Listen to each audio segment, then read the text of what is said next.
What if I told you that getting 1% better every single day, just 1%, would make you 37 times better by the end of the year?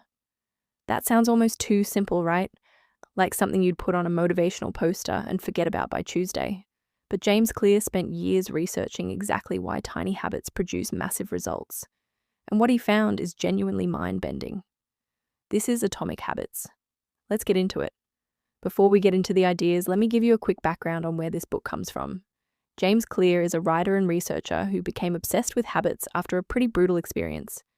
In high school, he got hit in the face by a baseball bat, full swing, not intentional, fractured his skull, shattered his nose, and spent months recovering.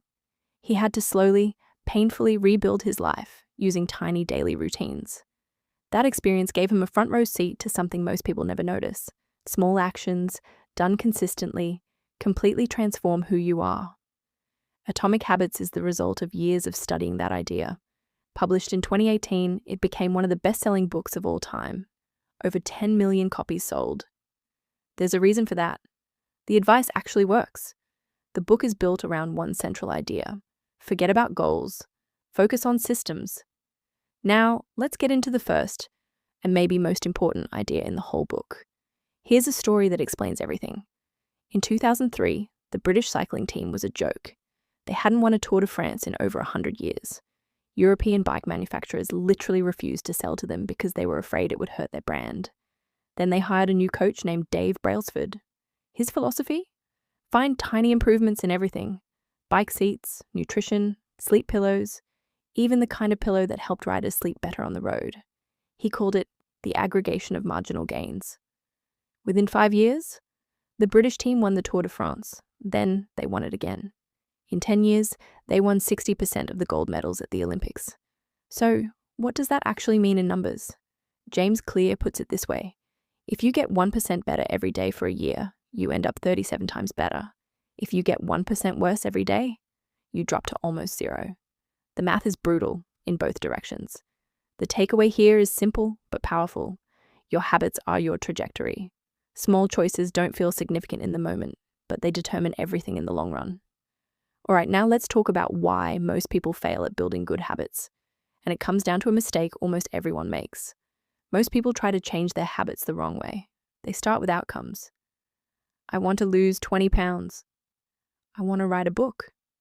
And they fail over and over because they're focused on the result instead of the identity behind it. Try to think of an onion. 3 layers of change. The outside layer, outcomes, what you get. The middle layer, processes, what you do. And the inside layer, identity, who you are. Almost everyone tries to change from the outside in. Clear says the only way that actually sticks is inside out. Here's a simple example that makes this click. 2 people are trying to quit smoking. Someone offers them a cigarette. Person A says, "No thanks, I'm trying to quit." Person B says, "No thanks, I'm not a smoker." Same outcome, completely different identity. Person B is far more likely to succeed. Every time you do a habit, Clear says you're casting a vote for a certain type of person. Go for a run. You vote for being someone who moves their body. Read 10 pages. You vote for being someone who learns. Habits aren't just actions, they're identity statements. So ask yourself, what kind of person do I want to become? And what habits would that person do every day? Okay, now that we understand the why, let's talk about how habits actually form in the brain. Clear explains habit formation through a 4-step loop that every habit follows. Every single one, good or bad. Step 1, the cue. Something triggers the habit. It's the signal. Step 2, the craving. You feel a desire or motivation. Step 3, the response. You actually do the behavior. And step 4, the reward. You get the payoff and your brain logs. Do this again. Want to build a good habit? Make the cue obvious, the craving attractive, the response easy, and the reward satisfying. Want to break a bad habit? Flip it. Make the cue invisible, the craving unattractive, the response difficult, and the reward unsatisfying. These 4 principles are the entire framework of the book. Everything else is just applying them in different ways. So let's go through each one, starting with law number 1. Most people think motivation is the key to building habits. Clear says motivation is overrated. Environment is what actually drives behavior. Here's a brilliant real-world experiment that proves it. A hospital in Boston rearranged its cafeteria. No signs, no lectures. They just moved water bottles next to every food station and put soda only in one fridge in the corner. Water sales went up 26%. Soda went down 11%. No one said a word to anyone. The lesson: you don't need willpower if you design your environment right. Clear gives two powerful techniques for making habits obvious. The first is called implementation intention. Instead of saying, "I'll exercise more," you say, "I will work out on Monday, Wednesday, and Friday at 7 a.m. at the gym." Studies show this more than doubles follow through. Specificity is everything. The second is habit stacking. You link a new habit to one you already do. After I pour my morning coffee, I will sit down and write for 10 minutes. The existing habit becomes the cue. No extra willpower needed. Moving on to law number 2. And this one is all about your brain's reward system. Dopamine is the key here. Your brain releases dopamine not just when you get a reward, but when you anticipate one. That's why scrolling social media or gambling is so addictive. The possibility of a reward is what hooks you. Clear's trick is called temptation bundling. Pair a habit you need to do with something you want to do. Only let yourself watch your favorite show while on the treadmill. Only listen to your favorite podcast while cooking healthy meals. You link the craving to the behavior you want. And don't underestimate the social side. We naturally copy the habits of the people around us. If you want to read more, join a book club. If you want to exercise, find people who exercise. You absorb habits from your tribe without even noticing. Law number 3 is probably the most practical one in the whole book. Let's get into it. The biggest enemy of good habits isn't laziness. It's friction. The more effort something takes, the less likely you are to do it. And the easier something is, the more likely it becomes automatic. Clear's 2-minute rule.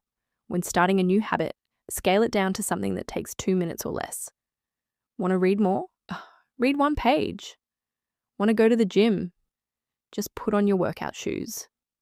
The goal at first isn't the action, it's showing up. Once you're there, you usually keep going. Here's a great story from the book that makes this really land.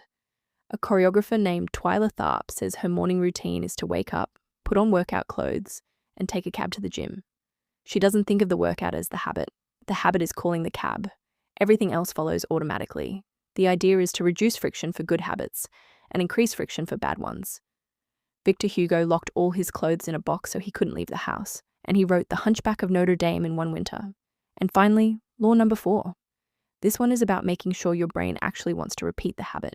The human brain is wired to prioritize immediate rewards over delayed ones. A workout might make you healthier in 10 years. But that doesn't feel good right now. So we skip it. The final law is about making good habits feel immediately rewarding. Here's a story about a salesman that perfectly illustrates this. A salesman named Trent Desmond put 120 paperclips in a jar. Every time he made a sales call, he moved one to an empty jar. He watched the pile shrink, felt the satisfaction, and within 18 months he was making $5 million for the firm. The visual progress was its own reward. Clear also talks about accountability partners and habit contracts, where you literally write down what you'll do and what happens if you don't. The social cost of breaking the agreement creates real motivation to follow through. Okay, we've covered all 4 laws. Let's bring everything together with the key takeaways. Here's what I want you to walk away with from Atomic Habits. 5 things. Number 1, small habits compound. Getting 1% better every day seems trivial. Over time, it's transformational. The math always wins. Number 2, focus on identity, not outcomes. Don't try to achieve something. Try to become someone. Every habit is a vote for the person you want to be. Number 3, use the 4 laws. Build good habits by making them obvious, attractive, easy, and satisfying. Break bad habits by reversing each one. Number 4, design your environment. Motivation is unreliable. Your surroundings are constant. Put the fruit on the counter, hide the junk food, move the water to the front of the fridge. And number 5, this one is my personal favorite. Never miss twice. You'll miss a day. Life happens. The rule isn't perfection, it's recovery. Missing once is an accident. Missing twice is the start of a new habit. That's the whole book. right there in 5 points. But now let me leave you with a final thought. The reason Atomic Habits hits so hard for so many people is that it respects your intelligence. It doesn't say, just believe in yourself. It says, here's how the brain actually works, and here's how to work with it instead of against it. You don't need to overhaul your life. You need to change your systems, one small habit at a time. If you found this useful, the book goes much deeper. There are exercises, templates, and a ton more stories that make this stuff click. Highly worth the read. Thanks for watching. See you in the next one.